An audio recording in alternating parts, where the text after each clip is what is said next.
Social media open చేస్తే చాలు అర్థం పర్థం లేని వినోదం, సమాజాన్ని తప్పుదావ పట్టించే వీడియోలు లక్షల్లో షేర్ అవుతున్నాయి, విపరీతంగా వైరల్ అవుతున్నాయి. కానీ సమాజంలో మార్పు తెచ్చే, యువతలో చైతన్యం పుట్టించే ఇలాంటి వీడియోలు మాత్రం ఒక మూలకు పడిపోతున్నాయి. దయచేసి ఇలాంటి వీడియోలను మీ స్నేహితులతో షేర్ చేసుకోండి. ఇలాంటి వీడియోలను వైరల్ చేయండి. చెత్తా చెదారంతో వందల మద్య సీసాలతో నిండిన, ఎవ్వరూ పట్టించుకోకుండా వదిలేసిన ఈ పురాతన కోనేరును శుభ్రం చేసి నీళ్లతో కడిగి పసుపు కుంకుమలతో అలంకరించి ఈ విధంగా ఉన్న కోనేరును ఇంత అందంగా మార్చేశాం. మళ్ళీ ఈ కోనేరుకు తన పూర్వ వైభవాన్ని అందించాం. మన వారసత్వ సంపద అయినటువంటి పురాతన ఆలయాలు, కోనేరులు, బావులు చెత్తా చెదారంతో నిండిపోతున్నాయి, శిథిలావస్థకు చేరుకుంటున్నాయి. వాటిని కాపాడి భావి తరాలకు అందించాల్సిన బాధ్యత మనందరిపై ఉంది. దయచేసి ఇకపై కొత్తగా నిర్మించిన ఆలయాల దగ్గర కుండీలలో డబ్బులు వేయడం ఆపండి. మీ చుట్టుపక్కల శిథిలావస్థలో ఉన్న పురాతన కట్టడాలను కాపాడటానికి ఆ డబ్బును ఉపయోగించండి. ఎంతో అద్భుతమైన శిల్పకళా సంపద కలిగిన పురాతన ఆలయాలను, బావులను, కోనేరులను వదిలేసి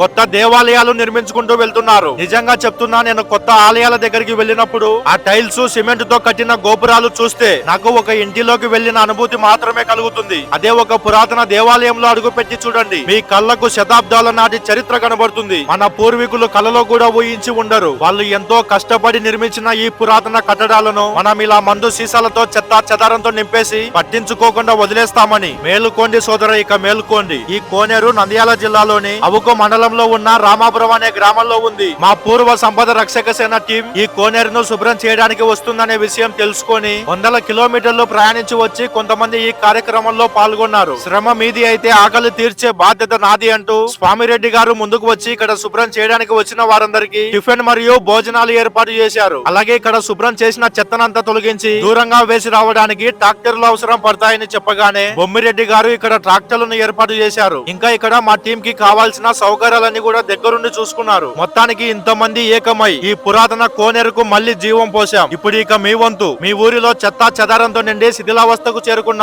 పురాతన కట్టడాలను వెళ్లి రక్షించండి. మీ ఊరి వారసత్వ సంపదను కాపాడుకోండి. నేను అనుకుంటే సాధ్యం అవుతుందా అని మాత్రం ఆలోచించకండి. మన సంకల్పం గొప్పదైతే సాధ్యం కానిదంటూ ఏదీ లేదు అని గుర్తుంచుకోండి. మీరు వేస్తున్న అడుగు ధర్మం వైపు కాబట్టి ఆ హనుమంతుల వారే మీ వెంట ఉండి నడిపిస్తారు. చేతులు కట్టుకొని కూర్చుంటే మన చరిత్ర కనుమరుగైపోతుంది. నోరు విప్పి అడగకపోతే మన సంస్కృతి మట్టిలో కలిసిపోతుంది. ఇక ఏ మాత్రం ఆలస్యం చేయకండి. ఇప్పటికే మనం చాలా పురాతన కట్టడాలను కోల్పోయాం. ఇకపై ఒక్క కట్టడాన్ని కూడా కోల్పోవడానికి వీల్లేదు. జై శ్రీరామ్, భారత్ మాతాకి జై.